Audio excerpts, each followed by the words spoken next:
The three inscriptions to be discussed in my talk are Karabalgasun inscription and the booked inscription and Sebre inscription. The Karabalgasun inscription is known to commemorate the 8th Uyghur Khagan, Baoi, or Aytengrida Kut Burmish Alp Bilge Khagan, ruling 808 to 821. The proper names encountered in the booked inscription indicate that the epitaph was inscribed in the late 6th century under the first 2J Khaganate. Although the content and the dating of the badly damaged Sebre inscription have not been settled, its paleographic features lead one to date it to the Uyghur period, during the latter half of the 8th century to the first half of the 9th century.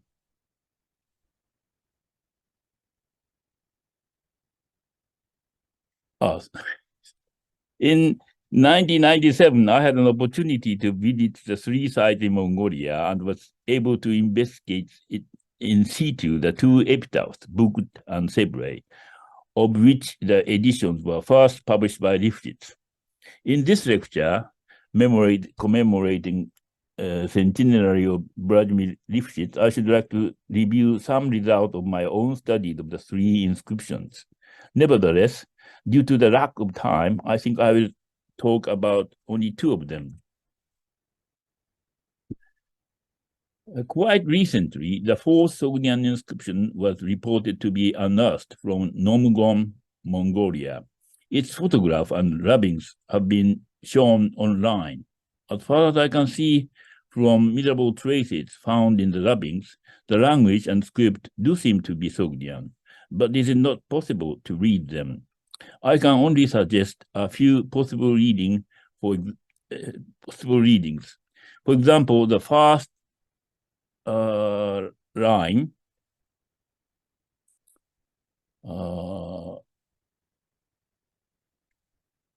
the first word of the first line seems looks like ZNH, which is the article U, meaning this, but they are far from certain. I have no idea about the apparently better preserved runic version.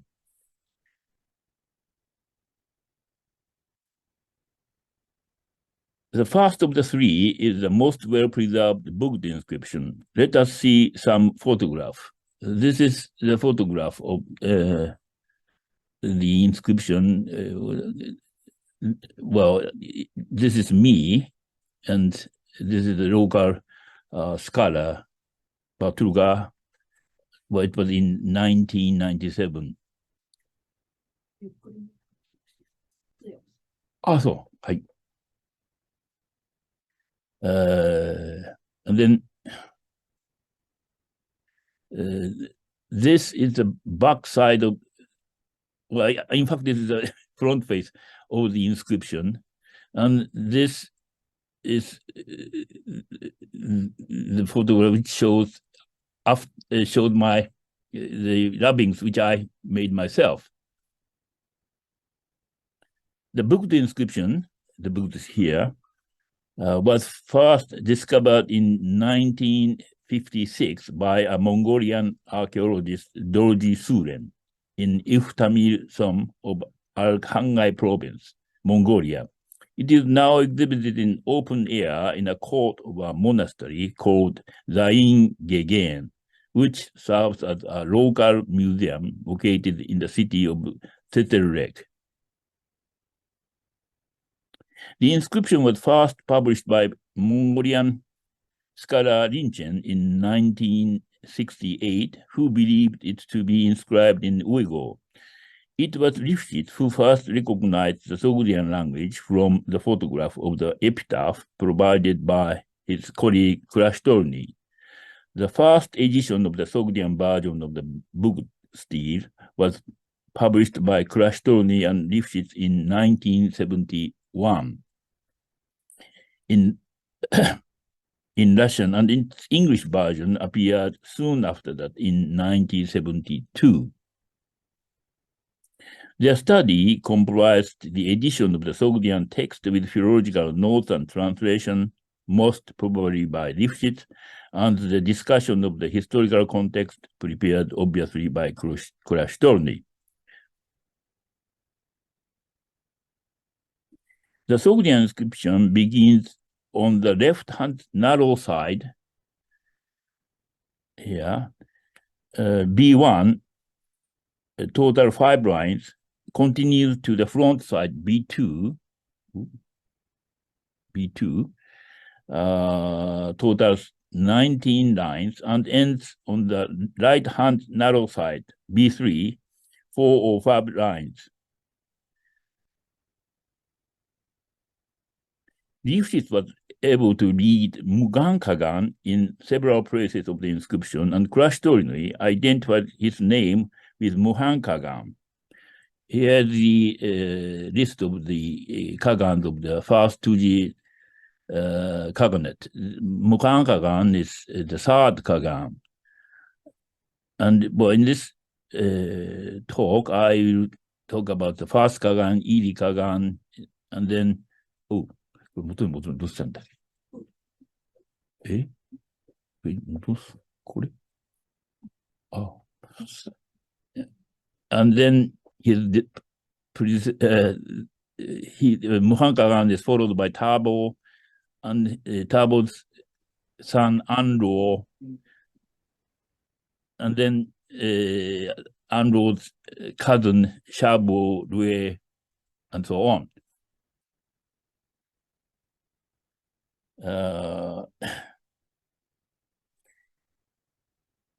Thus, the inscription turned out to be the very unique historical source of the first 2G Kaganet recorded by the 2Gs themselves, while the only sources available by that time had been the records taken by the contemporary Chinese officials and preserved in the 2J section of the Chinese chronicles, such as Beishi, Jushu, and Suishu, and so on.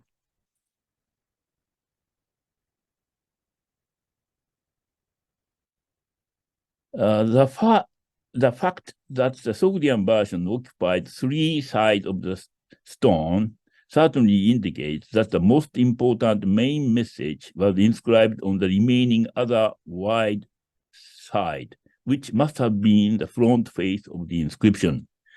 This is the rubbing of the Sogdian version, which I produced myself.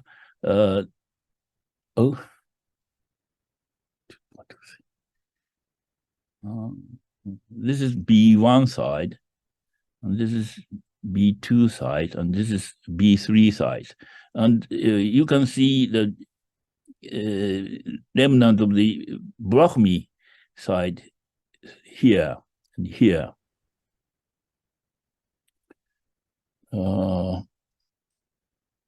This Brahmi side, this side is inscribed in Brahmi script, written vertically. As a matter of fact, the Sogdian text seems to explain the background of establishing the stele. However, as far as I can see from Bobin's tentative translation of the Brahmi side, it does not seem to be the case. For the present, I have no idea about the relationship between the 2 versions. Here is my text of the Sogdian version and the translation of the Sogdian version. And then here is the Professor Bobin's translation of the Brahmi side, which is written in, the language, in Professor Bobin's opinion, similar to Middle Mongolian, but I don't know whether it is correct or not. I mean, I just follow him. Anyway, not very much preserved in the Brahmi side is not very much well preserved. So I read the first half of my translation of the Sogdian version so that you might get some idea about the inscription. So I now read my translation. The kings of the Turkish Ashinas tribe have established this stone of law. When Nivar Kagan, who was a Yarukuch brother of the great Mughal Kagan, talked for the sake of Urukupal Churachu Maga Tatpal Kagan, then the godlike Mughal Kagan and godlike Maga Tatpal Kagan were the rulers of the entire world from the east to the west. And then after that, godlike Mughal Kagan, and in the tiger year, godlike Mughal Kagan died and returned to the god. Then to Churaj Maga Tatpal, princes, Shadapits, Talhuans, Kurgapchins, Tuduns, all addressed to the godlike Maga Tatpal Kagan, saying, your elder brother Mughal Kagan died and has become non-visible, and he ruled the whole world and nurtured the people well for 21 years. Now again, you godlike Maga Tatpal Kagan mount the throne, and rule the whole world in that way, and nurture the people. And then godlike Maga Tatpal Kagan also agreed and listened to the plea. And in the Hare year, he became a king and ruled 10 years. And godlike Maga Tatpal Kagan returned to the gods.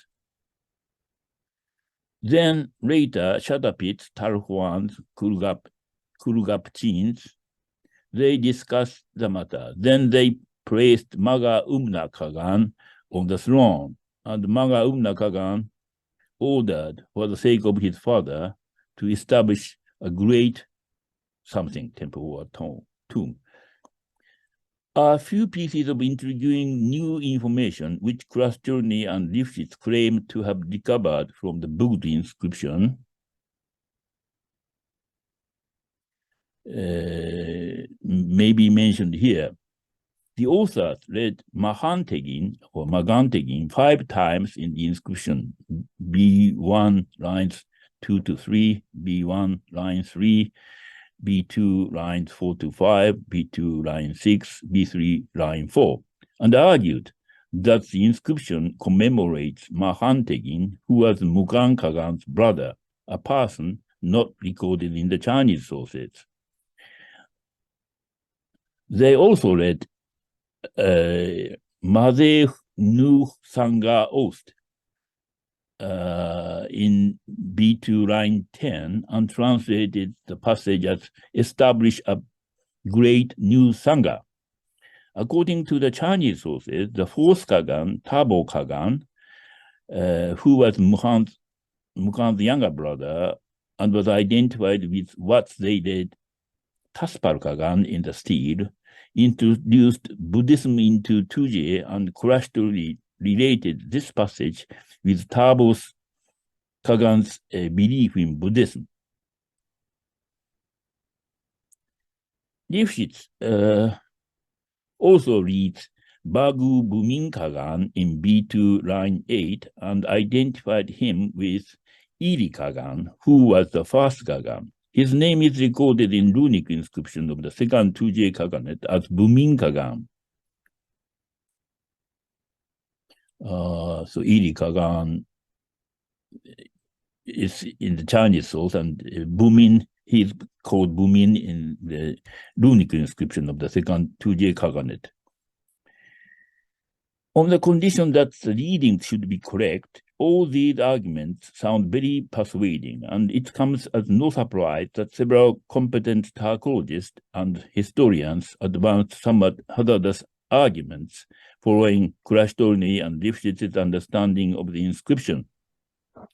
On the other hand, Sogdianists have refrained from commenting on Lifshitz's edition mainly because the photographs provided by the editors were too poor to, to check its readings, which seems not entirely reliable. In August 1997, I was given an opportunity to visit the archaeological site of the book and to produce rubbings of the inscription. By means of these rubbings, I was able to collect a considerable number of Lifshitz readings. For example, their reading of Makantegin, Made Nu Tanga Ost, and Bagbumin Hagan are no longer correct. Later in August 2018, I was allowed full access to the new 3D photographs prepared by Professor Hermes and his colleagues. The new photographs are far better than the old photographs taken by Kurashtori. But as far as I can see, and as far as Sogdian version is concerned, the rubbings are not very inferior to the new photographs. In fact, my new revised text and translation presented here is not much different from the one published in 1999, solely based on the rubbings. According to my new text, Lifshitz's Magan Tekin is to be read Maga Tatpar Kagan. The non-Turkish title Maga appears quite often and precedes Kagan's name. In fact, what Lifshitz read Bagu Bumin Kagan is to be read Maga Umna Kagan. The Kagan's name, Umna, can be compared with the fifth Tuji Kagan Anro. I think L is differentiated from N. Similarly, Lifshitz's Tatspar is to be read Tatpar. It will be a waste of time to list all these different readings. The difference between the two texts, one by Lifshitz and the other by me, will most clearly be represented by the very first line of B1 side, which is relatively well preserved.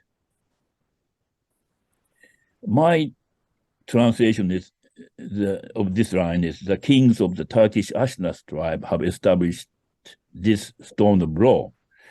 The Lifshitz's rendering is this stele was erected by Turks under the Kutsat, the ruler of China. The main message of the inscription seems to be clear. It claims legitimacy of Tatpar as his son Umna's kaganship, and describes the funeral ceremony carried out by the Umna together with Shabo Rue, to whom Umna yielded the throne. However, several places still remain to be obscure. In particular, B2 line 19 is here, and B3 side, B3 sides, which are inscribed in different ductus, seemingly, and their relationship to the preceding lines escapes me.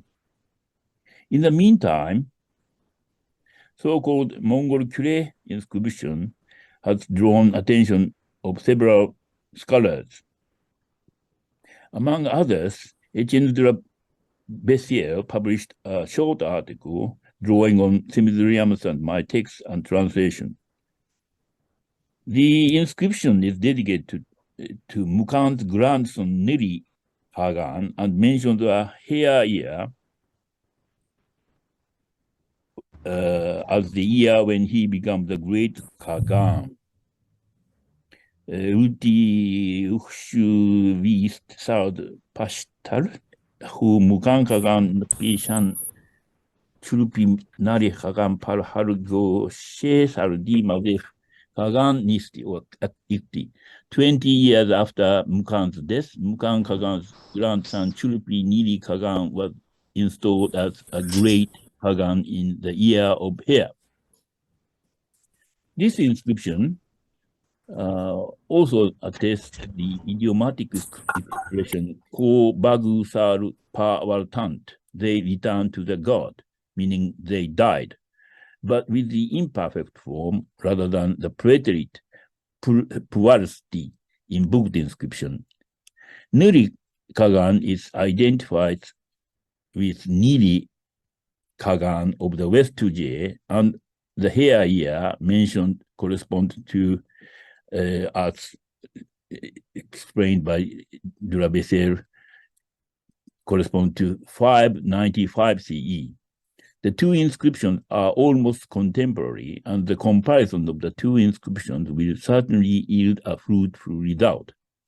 However, one must at first produce either good rubbings or 3D photographs of the Mongol Kure inscription. So then we will talk about Karabargasun inscription. Among the three Sogdian inscriptions, the Karabargasun inscription is the largest and surpasses the others by far in respect of the linguistic and historical information contained in it. My revised edition of the Sogdian version appeared 3 years ago, and I should like to talk about this edition. Apart from that, together with Professor Takao Moriyasu, I also edited the Chinese version and published our text and translation in 2019. The Karabargasun inscription is trilingual in Old Turkish, Sogdian, and Chinese, while the Old Turkish version in runic script is badly damaged and only a few small fragments have survived. Substantial parts of the other two versions have survived to this day. Studies based on the Chinese and Sogdian texts have shown that the inscription commemorates the military achievement of the 8th Uyghur Khagan ruling 808 to 821, called Aytengri'de Kut-Burmish Harp Bilge Khagan, and his predecessors, as well as their adoption of and support of the Manichaean religion. It is no doubt one of the most important sources for the history of the Uyghur Steppe Empire and the study of Manichaeism in China and Central Asia. Here is the list of the 8 Uyghur Khagan. The 8th Khagan is Aytengri'de Kut-Burmish Harp Bilge Khagan, and in the inscription, in what has survived, great parts of the inscription is dedicated to the 7th Khagan.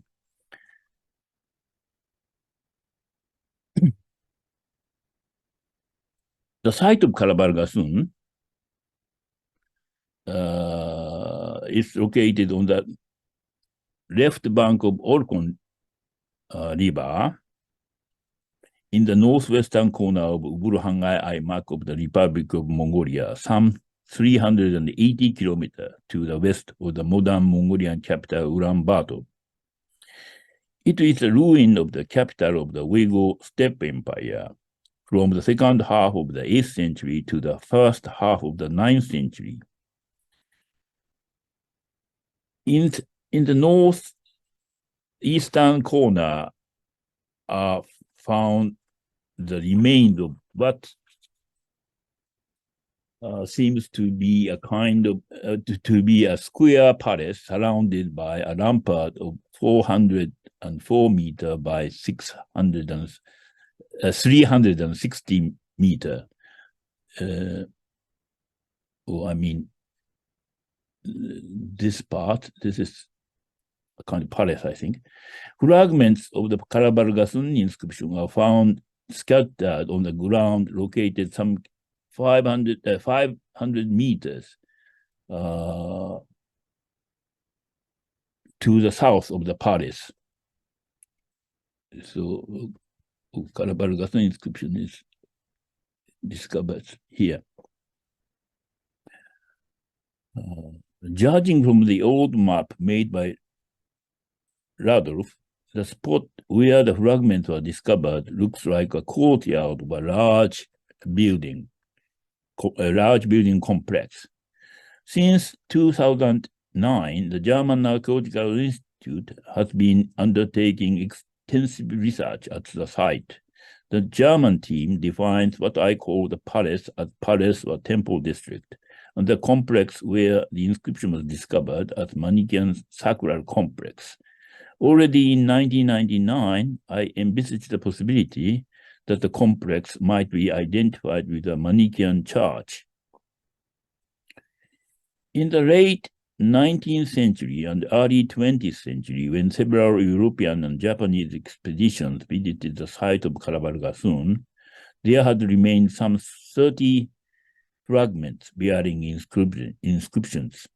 On the basis of subsequent studies, one can now arrange most of the larger fragments as follows.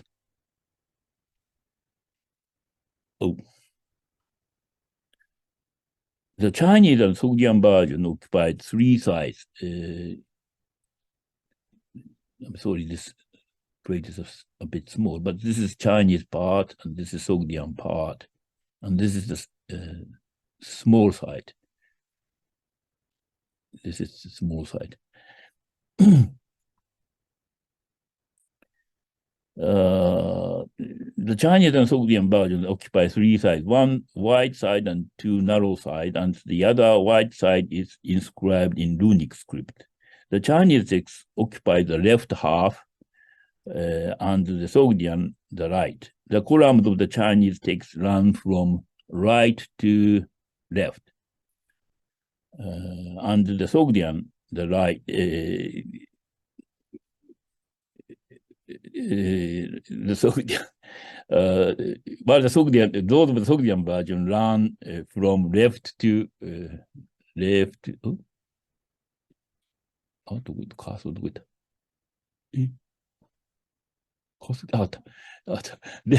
Left to right.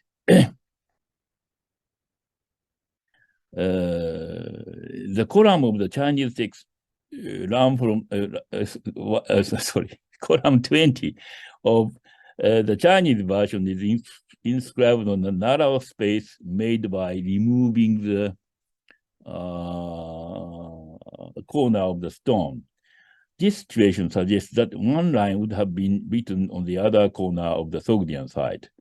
Both the Chinese and Sogdian texts are inscribed vertically, but runic script is written horizontally. In view of the fact that one wide side is occupied by runic, while the other is shared by the Chinese and Sogdian, it may be assumed that the runic side was regarded as the front and main face. As drawing of the reconstruction shows, the Chinese version is best preserved, and from the runic side, there have survived only a few small fragments. This is the runic side, which cannot be placed in their original positions. As one can see from the reconstruction, Sogdian version, which is the main subject of this study, is preserved relatively well, but the cursive nature of the Sogdian script often makes the reading difficult or impossible, even when the surface of the stone is only slightly weathered. The title of the inscription is engraved in a pentagonal space on the dragon-shaped ornament placed upon the body of the inscription. Only in the case of this part, the runic text is the best preserved, while the surface of Sino-Sogdian side has badly deteriorated. I think it will take much time to explain all the details concerning the establishment of text and translation. So I skip all these and should like to take up one passage of considerable interest.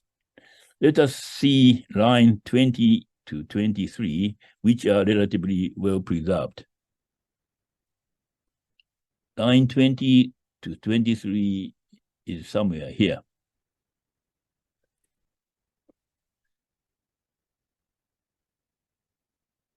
So I read the translation, my translation.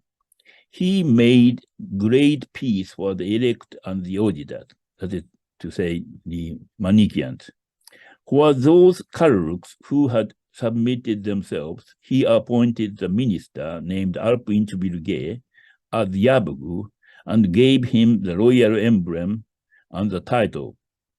And this original Turkish lord, Kagan, who is Kagan, who was the ruler of the 3 tribes of Turkish, originating from the 10 arrows, and from our Kagan, he appointed him as a minister over them. Also in the entire Tajik, that is to say Islam, Abbasid Empire, Tajik realm, there were strikings and persecution of the Manichaeism. And the fortunate king, the 7th Kagan, 7th Uyghur Kagan, when he proceeded downward, sent an order to the Amir of Khorasan and to many other local amirs and rulers. They, auditors, Manichaean lay believers, up to Mumin Amir, that is to say Amir al-Muminin, the Abbasid Caliph, because of the respect and fear of the fortunate emperor, the 7th Kagan, so many times they sent mighty nobles and very great offerings. When the fortunate emperor, the 7th Kagan, immeasurable great religious monument in the Low Countries, and in the entire realm of the godlike, in the entire realm, for the godlike Marmani's religion, there was joy and happiness.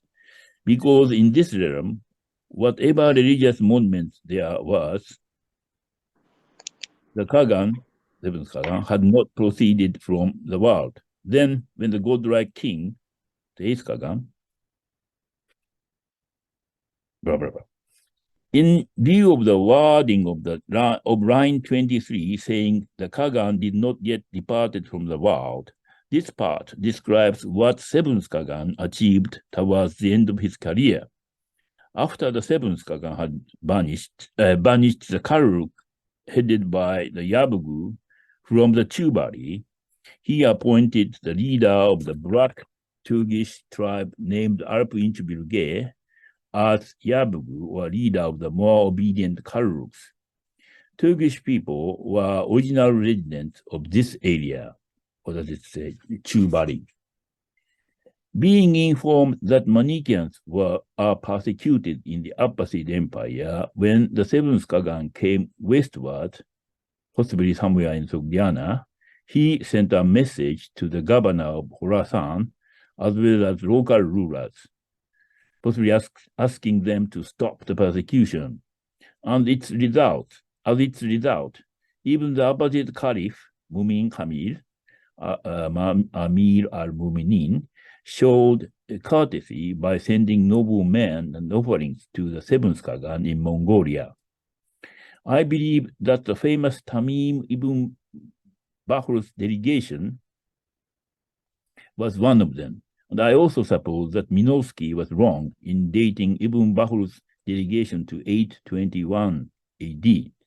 His dating is simply based on an unproven assumption that gold tent Ibn Bahr saw in Karabalgasun could have been manufactured only by those Chinese craftsmen who accompanied a Chinese princess given hand to a certain Uyghur Kagan in marriage.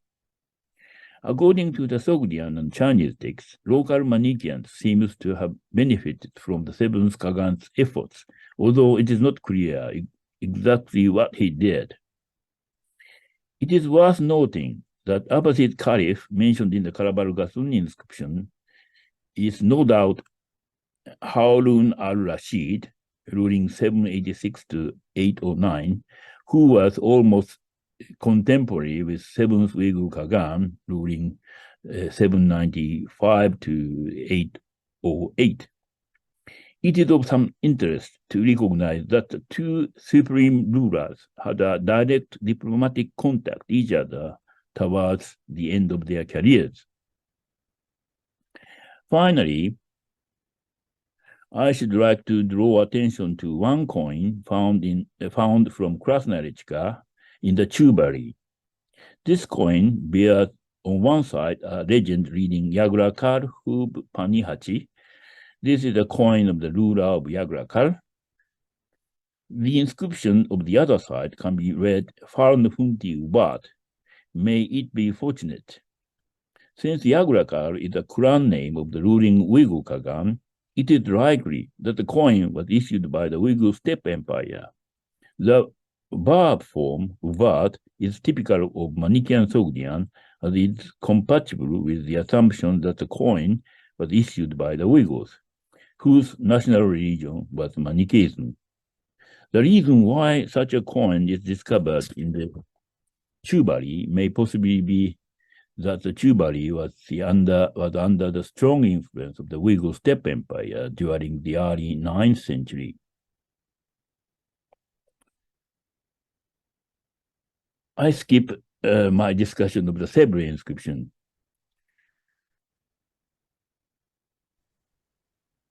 When dividing Lifshitz text of the Buddhist inscription, I was forced to change his reading Asushui Nat saviors, that is to say, Saoshyant, into Ahushui Nat kings, because of the context. I'm afraid in this way, I have made the inscription less interesting from the viewpoint of Zoroastrian studies.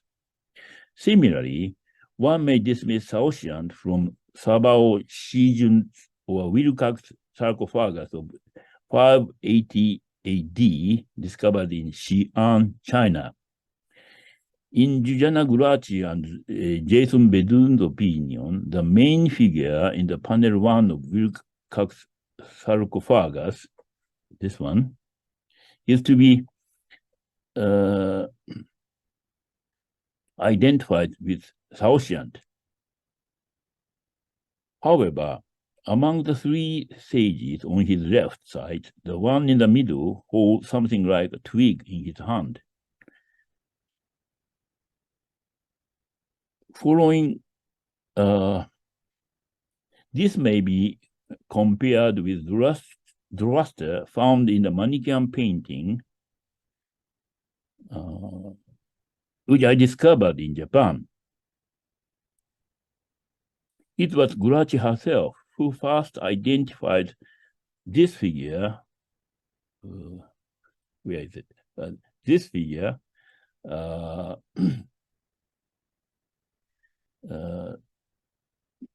with Zoroaster, mainly due to the balsam held in his hands.